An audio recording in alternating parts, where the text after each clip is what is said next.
عبدالعلیم صاحب نے پوچھا ہے کہ ہمارے ہاں ہر مناسبت سے کھانا تیار کر کے نیاز فاتحہ دیا جاتا ہے، فاتحہ کرانے کا کیا حکم ہے؟ نیاز فاتحہ کیا ہوتا ہے؟ نیاز فاتحہ میں ہوتا یہ ہے کہ لوگ کھانا تیار کرتے ہیں، اس پر درود شریف پڑھتے ہیں، چاروں قل پڑھتے ہیں، سورہ فاتحہ پڑھتے ہیں، اور یہ کہتے ہیں کہ اللہ اس کا ثواب جو ہے نا ہمارے فلاں مردے کو پہنچا دے۔ یہ طریقہ غلط ہے،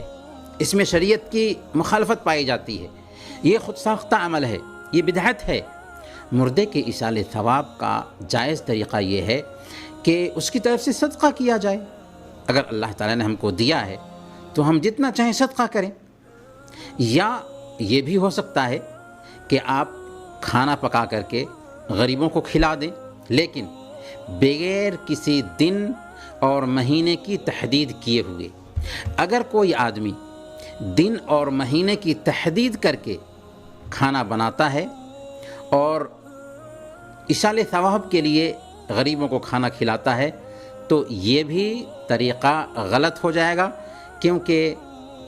برسی، 40واں یا تیجا وغیرہ کا اسلام میں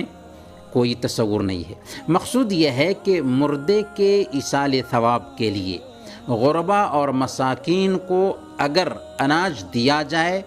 یا بغیر دن کی تحدید کیے ہوئے کھانا کھلایا جائے تو جائز ہے، اس میں کوئی حرج نہیں۔ لیکن اگر کوئی آدمی کھانا بنا کر کے اس پہ فاتحہ پڑھتا ہے، اس پہ درود شریف پڑھتا ہے اور اس پہ کچھ دعائیں کر کے مردے کو بخشنا چاہتا ہے تو پھر یہ طریقہ ہمارے نبی صلی اللہ علیہ وسلم کا نہیں تھا، یہ طریقہ بدعت ہے۔ اللہ کے نبی صلی اللہ علیہ وسلم نے ایسا نہیں کیا، صحابہ کرام نے ایسا نہیں کیا، تابعین اور تبع تابعین نے ایسا نہیں کیا، اور اللہ کے نبی صلی اللہ علیہ وسلم کی حدیث ہے، من احدث فی امرنا ھذا ما لیس منہ فہو رد، جس نے ہماری شریعت میں کوئی نئی چیز ایجاد کی جو ہماری شریعت میں سے نہیں ہے وہ مردود ہے۔ اور اللہ کے نبی صلی اللہ علیہ وسلم نے ارشاد فرمایا، من عمل عملا لیس علیہ امرنا فہو رد، جس نے کوئی ایسا کام کیا جو ہماری شریعت میں سے نہیں ہے وہ مردود ہے۔ بلکہ ہم یہ بات بھی عرض کرنا چاہیں گے کہ اگر وہ کھانا تیار نہیں کرتا ہے، صرف کچھ صورتیں پڑھتا ہے اور صورتیں پڑھنے کے بعد مردوں کو بخشنا چاہتا ہے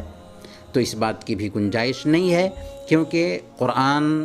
کا نزول زندوں کے لیے ہوا ہے، مردوں کے لیے نہیں۔ مردوں کو قرآن کریم پڑھ کر کے اس کا ثواب نہیں بخشا جا سکتا، یہ جائز نہیں ہے، یہ بھی بدعت ہے۔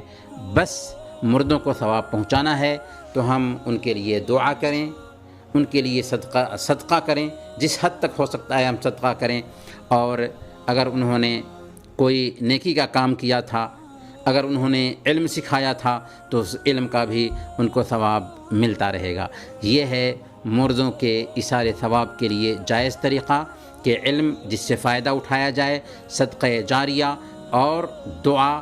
جو نیک اولاد اپنے والدین کے لیے کرے، اپنے رشتہ دار کے لیے کرے۔